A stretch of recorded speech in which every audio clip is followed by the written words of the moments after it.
إن الحمد لله نحمده ونستعينه ونستغفره ونعوذ بالله من شرور أنفسنا ومن سيئات أعمالنا من يهده الله فلا مضل له ومن يضلل فلا هادي له وأشهد أن لا إله إلا الله وحده لا شريك له وأشهد أن محمدا عبده ورسوله আপনারা কি শুনতে পাচ্ছেন? আলহামদুলিল্লাহ আলহামদুলিল্লাহ। সম্মানিত উপস্থিতি, ভালো বক্তা নয় কিন্তু কিছু কয়েকটা কথা রাখবো, একটু শুনবেন ইনশাআল্লাহ, ঠিক আছে? উঠে যাবেন না কেউ, শুনবেন শেষ পর্যন্ত। এই জন্য শেষ পর্যন্ত শোনার চেষ্টা করুন ইনশাআল্লাহ। কোনো সুর নাই, স্বর নাই, কথা শোনার চেষ্টা করুন, ভালো কথা বলতে চেষ্টা করুন ইনশাআল্লাহ। আপনারা এখানে কেন আসছেন? জ্ঞান অর্জন করতে না, ইলম অর্জন করতে? সন্তানদেরকে এখানে কেন পাঠান? জ্ঞান অর্জন করতে, ইলম অর্জন করতে পাঠান, তাই না? আসলে ইলম অর্জনটাই হচ্ছে মূলত দুনিয়াতে আসার, ইলম অর্জন না আসারটা উদ্দেশ্য। কারণ হচ্ছে ইলম অর্জন না হলে আপনি পথভ্রষ্ট হয়ে থেকে যাবেন। আল্লাহ তাআলা কোরআনে কারীম বলেছেন, আল্লাহু আখরাজাকুম মিন বুতুনি উম্মাহাতিকুম লা তা'লামুনা শাইআন। আল্লাহ তোমাদেরকে তোমাদের মায়ের পেট থেকে বের করে নিয়ে এসেছেন, কিছুই তোমরা জানতে না, কিছুই জানতে না। মায়ের পেট থেকে যখন আসছি কিছু জানতো না, এটা সত্য কথা। যারা বলে যে এত পারা মুখস্থ করে আসছে, মিথ্যা কথা বলে। কোনো ব্যক্তি মায়ের পেট থেকে আলেম হয়ে আসে না। আবু দারদা রাদিয়াল্লাহু আনহু বলতেন, তাআল্লাম ফা ইন্নাল মারআ লা ইউলাদু আলিমান। ইলম অর্জন করো, কোনো ব্যক্তি মায়ের পেট থেকে আলেম হয়ে বের হয় না। ইলম অর্জন করার কারণেই যুগে যুগে মানুষ শ্রেষ্ঠত্ব পেয়েছে। আল্লাহ তাআলা বলছেন, আর রহমান আল্লামাল কুরআন খালাকাল ইনসানা ওয়া আল্লামাহুল বায়ান। রহমান তো তিনি কোরআন শিক্ষা দিয়েছেন। এই শিক্ষা দেয়া, ইলম দেওয়াটাকে একটা গৌরবের বিষয়, সম্মানের বিষয় হিসেবে আল্লাহ তাআলা সাব্যস্ত করেছেন। ইলম কাকে বলে? ইলম কাকে বলে? ইলম হচ্ছে কোনো কিছুর সঠিক জ্ঞান অন্তরের মধ্যে স্থাপন করার নাম ইলম। যদি এটা সঠিক জ্ঞান সঠিক না হয়, তাহলে ভুল হইলে সঠিক একটা রূপ অন্তরের মধ্যে স্থাপন করছে, এটা ইলম। ধরেন এটা কি মোবাইল না? আপনি যদি কোনো মোবাইল না বলে এটাকে অন্য কিছু বলেন, তাহলে কি হবে? সঠিক ইলম হবে না। এটা একটা সঠিক সুরত আপনার অন্তরে আছে। কোনো কিছুর সঠিক রূপ অন্তরে স্থাপন করা হচ্ছে ইলম। কথা কি বুঝতে পারছি? যে কোনো জিনিস, তো এটা হচ্ছে ইলম। ইলমের অর্জন করতে হবে, কিছু ফজিলত আমি আলোচনা করব, তারপরে মূল আলোচনা যাবো ইনশাআল্লাহ। দেখুন, আল্লাহ তাআলা কোরআনে কারীম বলেছেন ইলম অর্জনের গুরুত্ব দেওয়ার জন্য, ফা'লাম আন্নাহু লা ইলাহা ইল্লাল্লাহ। আল্লাহ বলছেন যে জেনে রাখো যে আল্লাহ ব্যতীত সত্য কোনো ইলাহ নেই। ইলম না অর্জন করলে আল্লাহকে জানতে পারবেন না। দুনিয়াতে সবচেয়ে বড় নেয়ামত হচ্ছে আল্লাহকে জানা। দুনিয়াতে সবচেয়ে বড় নেয়ামত কি? আল্লাহকে জানা। আল্লাহকে জানতে হলে আল্লাহ সম্পর্কে এই সমস্ত জায়গায় আসতে হবে না? আসতে হবে না? মজলিসে বসতে হবে। এইটা না করে যদি কোনো আপনি গানের অনুষ্ঠানে বসেন, তাহলে আল্লাহকে জানতে পারবেন? অথবা কোনো বাদ্যযন্ত্রের কাছে বসেন, জানতে পারবেন? চা দোকানে বসে জানতে পারবেন? পারবেন না। আল্লাহকে জানতে হলে আল্লাহ সম্পর্কে যেখানে জ্ঞান দেওয়া হয় সেখানে আসতে হবে। আর সেটাই হচ্ছে এই মাদ্রাসাগুলো, এই সিংহের মাদ্রাসা, যেটা মাদ্রাসা আপনাদের মাদ্রাসা থেকে আত্তাকওয়া মসজিদ মাদ্রাসা, এই তো সুন্নাহ, দারুস সুন্নাহ। এই মাদ্রাসাতে আপনি আসছেন ইলম অর্জন করতে, সন্তানকে দিয়েছেন ইলম অর্জন করতে। এই ইলমটা হচ্ছে ওই ইলমটা যে ইলমটা আল্লাহ সম্পর্কে আপনাকে জানাবে। আল্লাহ সম্পর্কে আপনি না জেনে দুনিয়ার অনেক কিছু অর্জন করেন, সেটা প্রশংসিত জিনিস না। কখনো প্রশংসা পায়, কখনো প্রশংসা পায় না। দুনিয়ার অনেক জ্ঞান অর্জন করে উপকার পাবেন, যেমন যে ব্যক্তি এটা কিভাবে ধারণ করে শিখছে, এটা কিভাবে বানাবে শিখছে, সে কিন্তু উপকার পাবে, কোনো সন্দেহ নাই। কিছু একটা দুনিয়াতে উপকার পাবে, এবং যদি আল্লাহর জন্য ব্যয় করে সেটাও লাভও হবে আখিরাতে। কিন্তু কিছু ইলম আছে যেগুলি আখিরাতে কোনো কাজে লাগবে না, যেগুলি কোনো কাজে লাগবে না। তাহলে এই ইলমটাই আপনার দরকার, যে ইলমটা আল্লাহকে আপনাকে জানাবে। আল্লাহ সম্পর্কে জানা হচ্ছে সবচেয়ে বড় ইলম। আল্লাহ সম্পর্কে কি জানি? আল্লাহ সম্পর্কে কে কতটুকু জানি বলেন তো? আল্লাহ সম্পর্কে কি জানি? আল্লাহ সম্পর্কে জানতে হলে আল্লাহ সত্তা সম্পর্কে জানতে হবে, আল্লাহর কর্ম সম্পর্কে জানতে হবে। এই দুইটাকে বলা রুবুবিয়তের জ্ঞান, আল্লাহ রুবুবিয়ত।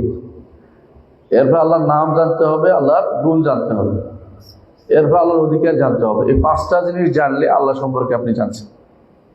কয়টা জিনিস বলেছি? পাঁচটা। একটা হচ্ছে আল্লাহর সত্তা, কর্ম, এই দুইটাকে বলা হয় রুবুবিয়ত। আর দুটো হচ্ছে নাম, গুণ, এটা হচ্ছে আল্লাহ তাআলার আসমা সিফাত যেটা। তারপর হচ্ছে অধিকার, এটা হচ্ছে উলুহিয়া। এই পাঁচটা জিনিস না জেনে দুনিয়া থেকে গেলে আপনি জান্নাতে যেতে পারবেন না। অল্প স্বল্প হলে জানতে হবে, আর বেশি জানতে পারলে বেশি লাভ, আপনার মর্যাদা অনেকের উপরে হবে। যে ব্যক্তি আল্লাহ সম্পর্কে বেশি জানে, যারা আল্লাহ সম্পর্কে বেশি জানতো তারা কারা? নবীগণ। নবীগণ আল্লাহ সম্পর্কে সবচেয়ে বেশি জানতেন। এই জন্য জগতের শ্রেষ্ঠ মানুষ হচ্ছে নবীগণ। নবীগণ শ্রেষ্ঠ মানুষ না? নবীগণ হচ্ছে শ্রেষ্ঠ মানুষ, কারণ তারা আল্লাহ সম্পর্কে বেশি জানতেন। তারা দুনিয়া যে সমস্ত এখন জ্ঞান আবিষ্কার হয়েছে এগুলি বেশি জানতেন। কথা বলা ঠিক নয়, কথা বলছেন কিনা? নবীরা মোবাইল জানতেন এটা বলেন না, নবীরা মোবাইল জানতেন না, চালান নাই নবীরা। কথা বলছেন? নবীরা বিল্ডিং কত রকম বানাইতে হয় এত বিদ্যা নবীরা কি করেন নাই, নিয়ে আসেন নাই। হ্যাঁ, নবীরাই কাজ করছেন, নবীদের মধ্যে বিল্ডিং বানাইছেন কেউ, নবীদের মধ্যে কেউ কেউ নাজিয়ার ছিলেন, পেশাদার ছিলেন, কোনো সন্দেহ নেই। পেশা তারা কাজ করেছেন, ভালো কাজ করেছেন, তারা হালাল কাজ করেছেন। দুনিয়া আবাদ করার একটা উদ্দেশ্য আল্লাহ তাআলা, নবীরা সেটা করেছেন। কিন্তু নবীরা যে জ্ঞানের শ্রেষ্ঠত্ব অর্জন করেছেন সেটা হচ্ছে আল্লাহ সম্পর্কিত জ্ঞান। আল্লাহ সম্পর্কিত জ্ঞান পাওয়ার আর কোনো উপায় নেই, কেবল নবীদের মাধ্যমে আসতে হবে। নবীরা যেটা বলেছেন সেটাকেই সত্য মনে করতে হবে, নবীরা যেটা অসত্য বলেছেন অসত্য মনে করতে হবে। এই জন্য নবীরা সবচেয়ে শ্রেষ্ঠ। নবীদের পরে শ্রেষ্ঠ হচ্ছে সিদ্দিকরা। সিদ্দিক হচ্ছে আবু বকর রাদিয়াল্লাহু আনহু, এবং সিদ্দিকা হচ্ছেন একজন, তিনি হচ্ছেন মারিয়াম আলাইহিস সালাতু ওয়াস সালাম। আল্লাহ তাআলা বলেছেন তার সম্পর্কে, ও উম্মুহু সিদ্দিকা। তারা আল্লাহ যা বলেছেন তা মেনে নিয়েছে, কোনো চিন্তা করে নাই, সত্য মিথ্যা কথার মাথায় আসেই নেই, সত্য বলেই নিয়ে নিয়েছে সবকিছু। তাদের সামনে যদি বলা হতো যে আগামী দিন তোমাদের কিয়ামত কায়েম হয়ে যাবে, আমল আর বাড়ানোর কোনো সুযোগ ছিল না। তারা মনে করতো এইটাই আমি আর বাড়াবো কি করে, এটাই তো আমি চাচ্ছি, কিয়ামত কায়েম হবেই বিশ্বাস করে কাজ করছি। আমাদের সমাজে এরকম কিয়ামত কায়েম হবে কাজ করে বহু মানুষ আছে, তাই না? কম আছে? কম আছে। বেশিরভাগ মানুষই মনে করে দুনিয়াটাকে যত বেশি আমি কাজে লাগাইতে পারি, আখিরাতের বাড়িঘরের চিন্তা মানুষের খুব কম। যে জায়গায় চিরস্থায়ী বাড়ি সেই জায়গার চিন্তা মানুষের ভিতরে খুব কম এখন। এই জন্য ইলমের মূল সংজ্ঞাটা বদলে গেছে। এখন ইলমের মূল সংজ্ঞাটা বদলে গেছে, অথচ নবীরাই হচ্ছেন সত্যিকারের ইলমের ধারক বাহক। আদম আলাইহিস সালাতু ওয়াস সালামকে আল্লাহ তাআলা ইলম শিক্ষা দিয়েছেন না? ওয়া আল্লামা আদমাল আসমা কুল্লাহা। ইলম দিয়ে আল্লাহ তাআলা ইলম দিয়ে কিন্তু ফেরেশতাদের উপরে তার শ্রেষ্ঠত্ব সাব্যস্ত করলেন। ফেরেশতারা বাধ্য হয়ে তাকে কি করলো? সম্মান করলো, মেনে নিল, তার শ্রেষ্ঠত্ব মেনে নিল। কিসের মাধ্যমে? ইলমের মাধ্যমে। ইলম হচ্ছে এমন জায়গা যেখানে আল্লাহ তাআলা এটা দিয়েই আদমকে ফেরেশতাদের উপরে শ্রেষ্ঠ দিয়েছে। ফেরেশতারা কোনো গুনাহ করে না, আমরা আদম সন্তানরা সবাই গুনাহ করি, কিন্তু আদম সন্তানরা গুনাহ করলো তাদেরকে শ্রেষ্ঠ দিয়েছে ইলমের কারণে। আর এই ইলমটা জাগতিক ইলমের চেয়ে বেশি। আল্লাহ তাআলা আদমকে দুটোই শিক্ষা দিয়েছেন, জাগতিক ইলমও দিয়েছেন আর দ্বীনের ইলমও দিয়েছেন, দুটোই দিয়েছেন। কিন্তু দুনিয়াতে নবী রাসূলদের শ্রেষ্ঠত্ব হচ্ছে শুধুমাত্র দ্বীনি ইলমের কারণে, দুনিয়ার ইলমের কারণ নয়। বুঝে আসছে? দুনিয়া ইলম তারা অনেক কিছুই দিয়েছেন, তাদের যুগের সাথে সংশ্লিষ্টতা তা, যেটা দরকার ছিল তারা সেটাকে তারা ইগনোর করেন নাই। বড় একটা হাদিস আমার চোখের সামনে আছে। রাসূলুল্লাহ সাল্লাল্লাহু আলাইহি ওয়াসাল্লাম তালক ইবনে আলী নামে এক ব্যক্তি, তিনি ইয়ামামা থেকে আসছেন, ইসলাম গ্রহণ করছেন। রাসূলুল্লাহ সাল্লাল্লাহু আলাইহি ওয়াসাল্লাম তখন মসজিদ নববী বানাচ্ছেন। রাসূল বললেন যে কাররিবিল ইয়ামামিয়া আল-তিন মিন আত-তিন ফাইন্নাহু আকসারুকুম মাসসান। বলছে ইয়ামামিকে মাটির কাছে নিয়ে আসো, কারণ তখন মাটি দিয়ে মসজিদ বানাচ্ছেন, বুঝছেন তো, অন্য কিছু ছিল না। তো মাটি দিয়ে তো সে তোমাদের থেকে মাটির ব্যাপারে ভালো বুঝে, তারা কাছে নিয়ে আসো। নাম হচ্ছে সাহাবী তালক ইবনে আলী রাদিয়াল্লাহু আনহু, বিখ্যাত সাহাবী, আপনারা জানেন। বোঝা গেল ইসলাম তাখাসসুসকে গুরুত্ব দিয়েছে, বিশেষ ব্যাপারে বিশেষ জানার তাদের গুরুত্ব দিয়েছে, কোনো সন্দেহ নাই। দুনিয়ার ব্যাপারে কাজে লাগে যেটা, কিন্তু সমস্ত কাজে লাগে না ওইগুলোতে ইসলাম গুরুত্ব দেয় না। এগুলিতে বলেছে আল্লাহ রাসূল সাল্লাল্লাহু আলাইহি ওয়াসাল্লাম আশ্রয় চেয়েছে, আল্লাহুম্মা ইন্নী আউযু বিকা মিন ইলমিন লা ইয়ানফা। আল্লাহ, আমি এমন ইলম থেকে আশ্রয় চাই আপনার কাছে যে ইলম কোনো উপকার দেয় না।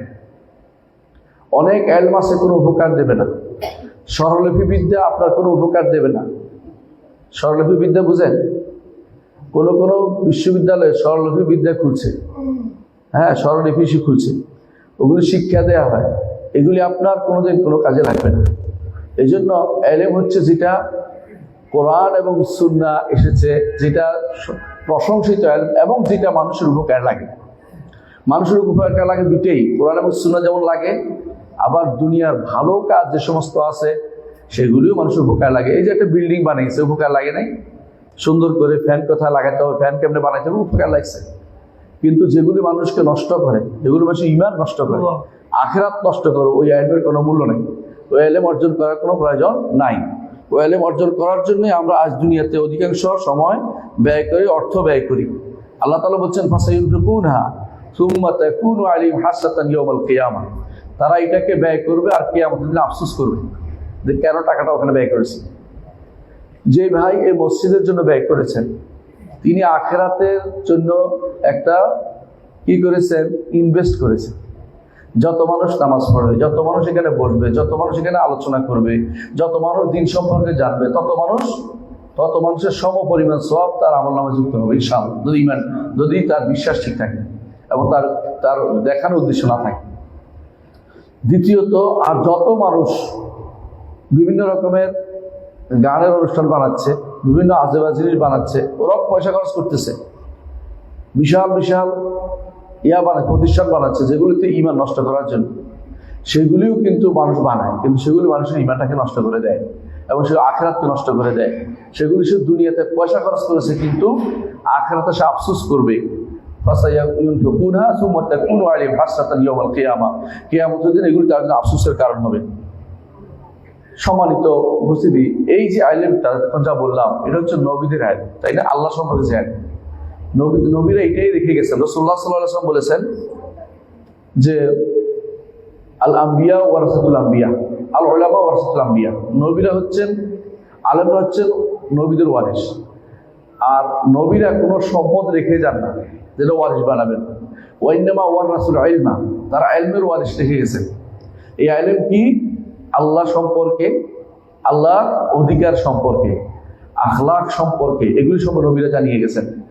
এগুলি যে ফামান আখাযাহু আখাযা বিহাজ্জিন ওয়াফির, এটা যে ব্যক্তি ভালোভাবে নিতে পারবে সব নিতে পেরেছে, আর এটা নিতে পারেনি, কিছুই নিতে পারে নাই। দুনিয়াতে যত হোমরা সোমরা হোক না কেন, যত হোমরা সোমরা হোক, যত গাড়িওয়ালা হোক, যত চাকরিওয়ালা হোক, যত মোসওয়ালা হোক, বুঝছেন তো, যত ক্ষমতা দেখা, কোনো কাজে লাগবে না। আখিরাত তার জন্য কিছু অবশিষ্ট নাই। ভালো তো নাই, খারাপ অনেক কিছু অপেক্ষা করছে। এই জন্য দুনিয়াতে আমরা যে ইলমের কথা বলছি, সে ইলমটা হচ্ছে কাদের ওয়ারিস? নবীদের ওয়ারিস, নবীদের রেখে যাওয়া ইলম। এটা আমাদেরকে যথাযথভাবে অর্জন করতে হবে, এটা আমাদেরকে যথাযথভাবে অর্জন করতে হবে। তৃতীয়ত, এই ইলম অর্জন করা ফরজ। রাসূলুল্লাহ সাল্লাল্লাহু আলাইহি ওয়াসাল্লাম বলেছেন তালাবুল ইলমি ফারিদাতুন আলা কুল্লি মুসলিম, প্রতিটি মুসলিমের উপর ইলম অর্জন করা ফরজ। কোন ইলম ভাই? কোন ইলম? যে ইলম দ্বীনের ইলম, যে ইলম না শিখলে আল্লাহকে চেনা যাবে না, যে ইলম না শিখলে নবীকে জানা যাবে না, যে ইলম না শিখলে ইসলামকে জানা যাবে না। এই তিন ইলম, যে তিন ইলমের প্রশ্ন উত্তর কবরে প্রথম দিতে হবে। পরীক্ষা যেটা, পরীক্ষা তো আমরা সবাই বিশ্বাস করি যে তিনটি ফিতনা বলে, পরীক্ষা বলে।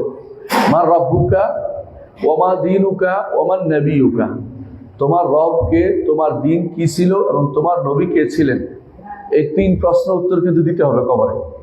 এই তিন প্রশ্নটা উত্তর উপরে যদি ভালো আমল করে যান, রপ্ত করে যান, আমল করে যান, বিশ্বাস করে যান, তো অবশ্যই আপনি কবরে গেলে তিন প্রশ্নের উত্তর দিতে পারবেন, নাহলে উত্তর দিতে পারবেন না। উত্তর দিয়ে মুখস্থ করে গেলেও দিতে পারবেন না, কেউ বলে দিলেও পারবেন না। কোনো কোনো জায়গাতে উপর থেকে বলে দেয়, জানেন তো, মৃত মানুষকে কবর দিয়ে উপর থেকে প্রশ্ন উত্তর বলে দেয়। আর কোনো কোনো জায়গায় বিশ্বাস করে যে উপর থেকে পীর সাহেব এসে তাকে কবরের মধ্যে বলে দিবে। আর নাউজুবিল্লাহ, কোনো কোনো জায়গায় বিশ্বাস করে যে বরফির আব্দুল কাদের জিলানী তার মুরিদ হইলে আর প্রশ্ন উত্তর লাগবে না। এই জাতীয় দুর্ভাগ্যজনক কথাবার্তা কিন্তু প্রচলিত আছে। কিন্তু আমরা বিশ্বাস করি এটা, যে যতক্ষণ পর্যন্ত আপনি দুনিয়ার উপরে থাকতে, মাটির উপরে থাকতে আপনি আল্লাহকে রব হিসাবে মানেননি এবং ইসলামকে দিন হিসাবে চলেননি, নবীকে আপনার আদর্শ মনে করেননি, আপনি কবরে মাটিতে গেলে, মাটির নিচে গেলে প্রশ্ন উত্তর দিতে পারবেন না। আপনার জীবনের উদ্দেশ্য কি ছিল স্পষ্ট বোঝা যায় আপনার কর্মকাণ্ডের মাধ্যমে। আপনি যতই মুখ সালাত আদায় করেন না কেন, যদি ঈমান ঠিক না থাকে সালাত কবুল হবে না। আপনার সালাতটা যদি রসুলের পদ্ধতিতে না হয় কবুল হবে না। আপনার সালাত যদি কোনো ইসলামের নিয়ম মোতাবেক হয় তাহলে কবুল হবে না। তাহলে আপনাকে আল্লাহর জন্য হতে হবে, নবীর তরিকায় হতে হবে, ইসলামকে মেনে সেটা পালন করতে হবে, নাহলে আপনার কোনো কিছু আল্লাহর দরবারে কবুল হচ্ছে না। এই ইলমটা যদি আপনি অর্জন করতে পারেন, জগতের সব কিছু আপনার জন্য ক্ষমা প্রার্থনা করেন। ইলম অর্জনের কোনো বয়স আছে? বয়স নাই। ইলম অর্জন একেবারে মৃত্যু পর্যন্ত করতে হয়, মৃত্যুর আগ পর্যন্ত। ইমাম আবু ইউসুফ রহমতুল্লাহ আলাইহি তিনি মারা যাচ্ছিলেন, এমন সময় তার কাছে কয়েকজন ছাত্র ঢুকছে। ঢুকার পর তিনি জিজ্ঞাসা করতেছেন যে তোয়াফ, আল্লাহর ঘরের তোয়াফ কি হেঁটে করা উত্তম না বাহনে চড়ে করা উত্তম? আল্লাহর ঘরের তোয়াফ কি হেঁটে করে উত্তম না বাহনে করা উত্তম? তো এই কথা বলতেছে, তিনি মারা যাবেন কিছুক্ষণ পরে, বুঝছেন? তো তিনি এই কথা বলার পরেও উত্তর দিতে পারে নাই। তখন তিনি সেই সময় বলে দিলেন, যেই তোয়াফের পরে আর মক্কায় থাকে না মানুষ, সেই তোয়াফ উত্তম হচ্ছে বাহনে চড়ে করা, তাড়াতাড়ি চলে যেতে পারে। আর যেই তোয়াফের পরে মক্কায় থাকবে সেই তোয়াফ হচ্ছে হেঁটে করা উত্তম। এই যে কেন বলে মক্কায় থাকবে সেই জন্য। তো এইটা, এই যে শেষ তোয়াফটা হলো বিদায় তোয়াফ, বুঝাতে চাচ্ছেন না বিদায় তোয়াফ হচ্ছে সব বেঁধে আমি চলে যাচ্ছি। এই জন্য যারা তার এই বক্তব্য শুনছেন তারা বলে আমরা ওনার সাথে কথা বলে দরজা থেকে রাস্তায় এসে এমন সময় চিৎকার করছে তিনি মারা গেছেন। মানে জীবনের শেষ মুহূর্ত পর্যন্ত ইলম বিতরণ করে গেছেন। ইমাম মালিক রহমতুল্লাহ এই জন্য বলতেন, আপনারা পাইবেন না বুস্তান মুহাদ্দিসিন গ্রন্থে, আমার গ্রন্থটা আছে বাজার দেখবেন। ইমাম মালিক রহমতুল্লাহ বলতেন যে একটা জ্ঞানের, ফিকহের জ্ঞান, দ্বীনের জ্ঞান অর্জনে একটা আলোচনা করা, সেটা আল্লাহর ঘরে 1 মাস তোয়াফ করার চেয়ে বেশি উত্তম। কেন? আল্লাহর ঘরে তোয়াফ তার কাজে লাগবে, দ্বীনের জ্ঞানটা তারও কাজে লাগবে, অন্যেরও কাজে লাগবে। ধরেন তোয়াফের মধ্যে কি ভুল হয়, জ্ঞান না থাকলে শেষ। আর তোয়াফ কিভাবে নষ্ট হয়, জ্ঞান না থাকলে শেষ। তোয়াফ কয়বার করতে হয়, জ্ঞান না থাকলে শেষ। তাহলে মূল হচ্ছে জ্ঞানের জায়গাটা, দ্বীনি ইলমের জায়গাটা এত বেশি উপকারী যে যেই ব্যক্তি দ্বীনি জ্ঞান অর্জন করবে তার জন্য ফেরেশতারা দোয়া করে, এমনকি পিঁপড়ারা দোয়া করে, মাছে দোয়া করে। তো সবাই তার জন্য দোয়া করি। রাসূলুল্লাহ সাল্লাল্লাহু আলাইহি ওয়াসাল্লাম বলেছেন ইস্তাগফিরু লাহু কুল্লু শাই, সব কিছু তার জন্য দোয়া করে। এই জন্য এই ইলমটাই অর্জন করতে হবে, যে ইলমটা আপনার দুনিয়াতে কাজে লাগবে, আখিরাতে যাইয়া জমা হবে। দুনিয়াতে আপনার জন্য ক্ষমা প্রার্থনা করবে ফেরেশতারা, আর এই ক্ষমা প্রার্থনার প্রতিদান আপনি কোথায় পাবেন? আখিরাতে পেয়ে যাবেন। একাল ওকাল ব্যাপী আপনার কোথাও কোনো কমতি হচ্ছে না। ইলম এমন এক জিনিস যেটা আপনার দুনিয়াতে অর্জন করবেন, মরে গেলেও বাকি থাকবে। এই যে আমরা একটু আগে ইমাম ইউসুফের কথা বলেছি, ইমাম মুহাম্মদ রহমতুল্লাহর কথা বলি, আমরা ইমাম আবু হানিফা রহমতুল্লাহর কথা বলি, ইমাম মালিকের কথা বলি, শাফিঈর কথা বলি, আহমদ ইবনে হাম্বলের কথা বলি, বুখারীর কথা বলি, মুসলিমের কথা বলি। এই যে ইমামদের কথা আমরা বলি, ওরা তো মরে গেছেন না? মরে গেছেন, কিন্তু তাদের স্মরণিকা রয়ে গেছে। তাদের স্মরণ থাকবেই। ওয়াজআলনি লিসানা সিদকিন ফিল আখিরিন, পরবর্তীদের মধ্যে আমার জন্য উত্তম স্মরণ রেখে যান। উত্তম স্মরণ থেকে যায় শুধু ইলমের মাধ্যমে। বড় বড় লোকেরা চলে যায়, তাদেরকে কেউ খুঁজে বের করতে হয়, কিন্তু ইলম থাকার কারণে খোঁজা লাগে না, তার বই আপনাকে পড়তে হয়। তার বই আপনি পড়তে হয়, পড়ে কথায় কথায় বলেন রাহিমাহুল্লাহ, রাহিমাহুল্লাহ, আল্লাহ তাকে রহমত করুন। ইমাম বুখারীর বই না পড়ে হাদিসের মুহাদ্দিস হওয়া যায় না। কথা কি বুঝতে পারছি? ইবনে কাসির রাহমাহুল্লাহর বই না পড়ে মুফাসসির হওয়া যায়? ইবনে তাইমিয়াকে না জেনে গবেষক হওয়া যায়? যায় না। তাহলে বোঝা গেল ইলম এমন এক জিনিস যেটা মরার পরেও বাকি থাকে। মুহাম্মদ রাসূলুল্লাহ সাল্লাল্লাহু আলাইহি ওয়াসাল্লাম বলেছেন, ইযা মাতা ইবনে আদম, বনি আদম যখন মারা যায়, তার সব নিঃশেষ হয়ে যায়, তবে তিনটি জিনিস ছাড়া তার কাটা হয়ে যায় সব। একটি হচ্ছে ইলমুন ইউনতাফাউ বিহি, এমন ইলম যা দিয়ে উপকৃত হওয়া যায়। ওয়া ওয়ালাদুন সালিহুন ইয়াদউ লাহু, নেক সন্তান যা দিয়ে যে তার জন্য দোয়া করে। আর সাদাকাতুন জারিয়া, এমন সদকা যে চলমান। একজন সন্তানকে যদি, অথবা আপনি যদি আলেম হইতে পারেন, সন্তান যদি আলেম বানাইতে পারেন, তাহলে আপনি তিনটে একসাথে পাবেন। কারণ আপনি নিজেই সদাকা জারিয়া, আপনি নিজেই সদাকা জারিয়া, আপনি চলছেন চলমান। ইলম চলমান মানে সদাকা চলমান। বুঝুন কিনা কথাটা? ইলম হচ্ছে সদাকা, সবচেয়ে উত্তম সদাকা হচ্ছে ইলমের সদাকা। ইলমের সদাকা হচ্ছে উত্তম সদাকা। পয়সা দিতে পারেন না, জ্ঞান দিয়ে দেন। এই জ্ঞান চলমান, সে যাকে জানাবে সেটা কাজে লাগবে। আমার উস্তাদজি সেজন্য বলতেন, শেখ সুলাইমান সেলিমুল রহাইলি, তোমার সন্তানকে তুমি সূরা ফাতিহা শিক্ষা দাও আগে। এতে লাভ কি? উস্তাদে পাওয়ার চেয়ে তুমি আগে পাবে। কথা বুঝতে পারছেন? আপনার ছেলে যতদিন নামাজ পড়বে, সালাত আদায় করবে, ততদিন সূরা ফাতিহার সব আপনার কবরে যাবে, বন্ধ হবে না। এটা লাভ না?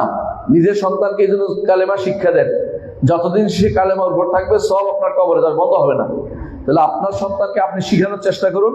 আর ওস্তাদরা কেন লাভ? খায়রুকুম মান তাআল্লামাল কুরআন ওয়া আল্লামা, দুনিয়ার মধ্যে সবচেয়ে উত্তম হচ্ছে ওস্তাদরা, কারণ তারাই আল্লাহকে শিক্ষা দেয়, আল্লাহ সম্পর্কে শিক্ষা দেয়, রাসূলদের সম্পর্কে শিক্ষা দেয়, দ্বীন সম্পর্কে শিক্ষা দেয়। তাহলে একটা হলো সাদাকা জারিয়া, আরেকটা হলো ইলমুন ইউনতাফাউ বিহি, আলেম এটাই করে। আরেকটা হচ্ছে নেক সন্তান যদি আপনার হয় তাহলে ভালো, অন্য সন্তানকেও আপনি শিক্ষা দিলে সেটাও কাজে লাগবে, সেটাও সে আপনার জন্য দোয়া করবে। ইবনে তাইমিয়ার কোনো বায়োলজিক্যাল সন্তান ছিল না, কিন্তু আমরা সবাই ইবনে তাইমিয়ার ভাব শিষ্য। তার বক্তব্য আমরা সারা দুনিয়া বলি। ইবনে তাইমিয়ার নাম পাইলে অন্তরটা ভরে যায়, ইবনে তাইমিয়ার বক্তব্য পাইলে অন্তর আনন্দ উদ্বেলিত হয়ে যায়। আমি থিসিস লিখছিলাম হিন্দু ধর্মের উপর, তো মনে মনে বললাম যে ইবনে তাইমিয়াকে তো পাচ্ছি না, কেমনে ওনাকে আনি।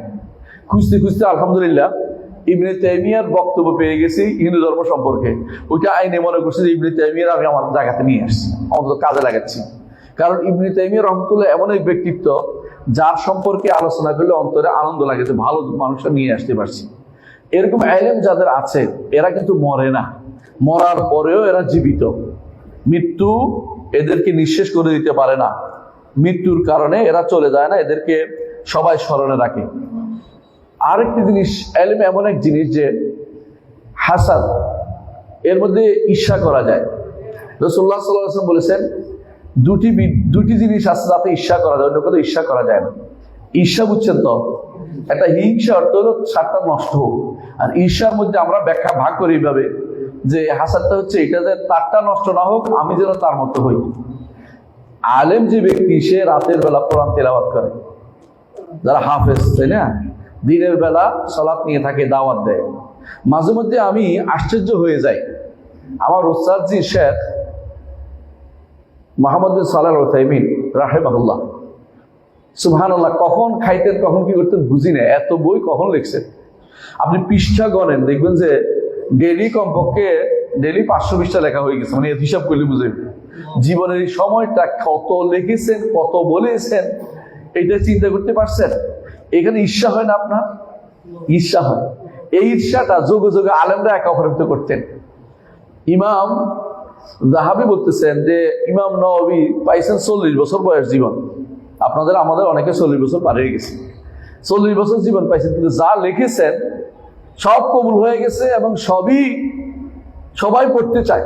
ইমাম নওয়াবীর 40 হাদিস আমরা পড়ি, ইমাম নওয়াবীর রিয়াদুস সালিহিন আমরা পড়ি, ইমাম নওয়াবীর যারা ফকি হয়েছে তারা ইমাম নওয়াবীর, তারা মিনহাজুল তার মিনহাজটা পড়ি, এই জন্য এই যে বইগুলি, তারপরে সহিহ মুসলিম পড়তে হলে তার ব্যাখ্যা হচ্ছে ইমাম নবী লাগেই, একটা দুই না, মজমু ইমাম যাহাবি, ইমাম নবীর বই লাগে।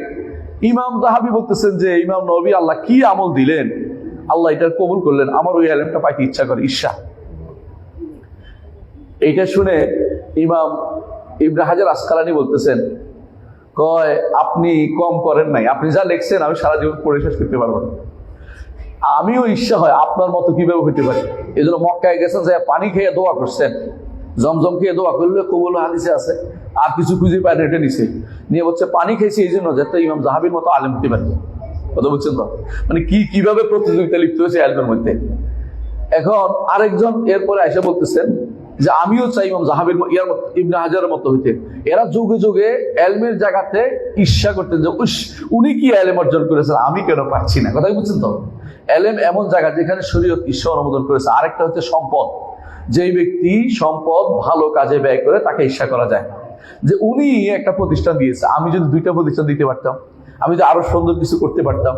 এই দুই জায়গাতে ঈর্ষা অনুমোদিত আছে, আর কোথাও শরীয়ত ইসলাম ঈর্ষা অনুমোদন করে নাই। তো এলমের জায়গাটা এত গুরুত্বপূর্ণ যে বৃদ্ধ বয়স বা যুবন বয়স নাই, সব বয়সে এলম হচ্ছে মর্যাদার জায়গা।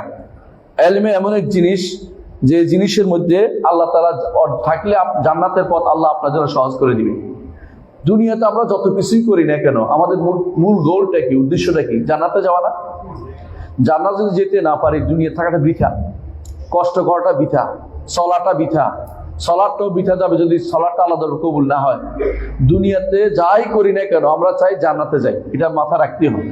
আমরা তাদের মতো বলি না, বেদাতীদের মতো। বেদাতীরা কি বলে?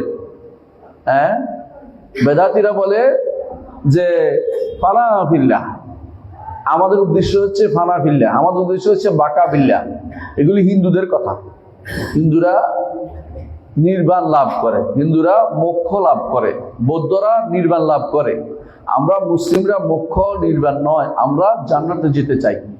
আমরা আখিরাতে আবার উঠবো, আমরা জান্নাতে যেতে চাই। জান্নাতে কত লক্ষ লক্ষ কোটি কোটি গুণ ভালো নেয়ামত আমরা ভোগ করতে চাই, আমরা জান্নাতে যেতে চাই। আমরা তাদের মতো বলি না যারা তথাকথিত যারা ভক্তিবাদীর মধ্যে যারা বলে যে আল্লাহ যদি জাহান্নামে থাকে আমিও জাহান্নামে যেতে রাজি আছি। আল্লাহকে আমরা এই জাতীয় কথা বিষয়ে আমরা আবেগ দিয়ে আমরা চলি না। আমরা ঈমান রাখি যে জান্নাতে যেতে হবে। আল্লাহ আমাদেরকে জান্নাতে দিলেই আল্লাহকে দেখতে পাবো, জান্নাতে না দিলে আল্লাহকে দেখতে পাবো না। এই জন্য আল্লাহর চেহারা দেখার জন্য যাবতীয় আমল করি। কোরআনে কারিমে দেখবেন ইউরিদুনা ওয়াজহাল্লাহ, বারবার ইয়াবতাগি ওয়াজহাল্লাহ হাদিসে আসছে। এর অর্থ হচ্ছে আল্লাহর চেহারা দেখার জন্য। এখানে সন্তুষ্টি অর্থ অতিরিক্ত অর্থ করতে হবে, আল্লাহর চেহারা দেখার জন্য। আল্লাহর চেহারা দেখা হচ্ছে সবচেয়ে বড় নিয়ামত আখিরাতে। আর দুনিয়াতে সবচেয়ে বড় নিয়ামত কি বলছিলাম? আল্লাহ সম্পর্কে জান। আর আখিরাতে সবচেয়ে বড় নিয়ামত কোনটা? আল্লাহর চেহারা দেখা। আল্লাহর চেহারা দেখতে হলে জান্নাতে যেতেই হবে, আল্লাহর জান্নাতে যেতেই হবে। আল্লাহ তাআলা আরশের উপরে, জান্নাত থেকে আরশ থেকে নহরগুলি জারি হয়েছে জান্নাতের ভিতরে। নহরগুলি বুঝছেন তো, নালাগুলো। সেখানে এই নালাগুলো জারি হয়েছে আরশের, ফেরদাউসের উপরে হচ্ছে আরশ। আর আমরা যদি ফেরদাউসে যেতে পারি, যেটা প্যারাডাইস বলেন আপনারা, ফেরদাউসে যেতে পারি, তাহলে আল্লাহকে আমরা উপরের দিকে তাকিয়ে দেখব। সেটা হচ্ছে দুনিয়ার আখিরাতের সমস্ত কিছু সবচেয়ে বড় নিয়ামত হচ্ছে আল্লাহকে দেখা। জান্নাতে যাওয়ার পথ কে সহজ করে দিবে? এলেম আপনার জন্য জান্নাতের পথকে সহজ করে দিবে।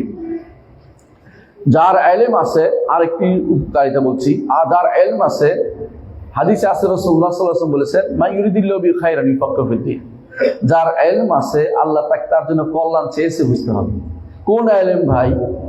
দ্বীনি এলম, শরীয়তের এলম, আকীদার এলম, কোরআন এবং সুন্নাহর এলম যার আছে, আল্লাহ তার জন্য কল্যাণ চেয়েছেন। যেটা অর্জন করেনি সে কল্যাণ অর্জন করতে পারেন। আমাদের বাবারা অনেক সময় কি করে? এক সন্তানকে মাদ্রাসায় দেয়, তাই না? হাফেজ বানায়, মনে করে এটা তো কিছু করে কুলে খাইতে পারবে না, এটা দেখি অনেকটা কি দুর্বল, অথবা হাতে সমস্যা, পায়ে সমস্যা, খুব বুঝে টুঝে না তেমন। চৌকস হইলে এটাকে কি বানাইতে হইব? হ্যাঁ, ডাক্তার, ইঞ্জিনিয়ার বা কিছু একটা বানাইতে হবে।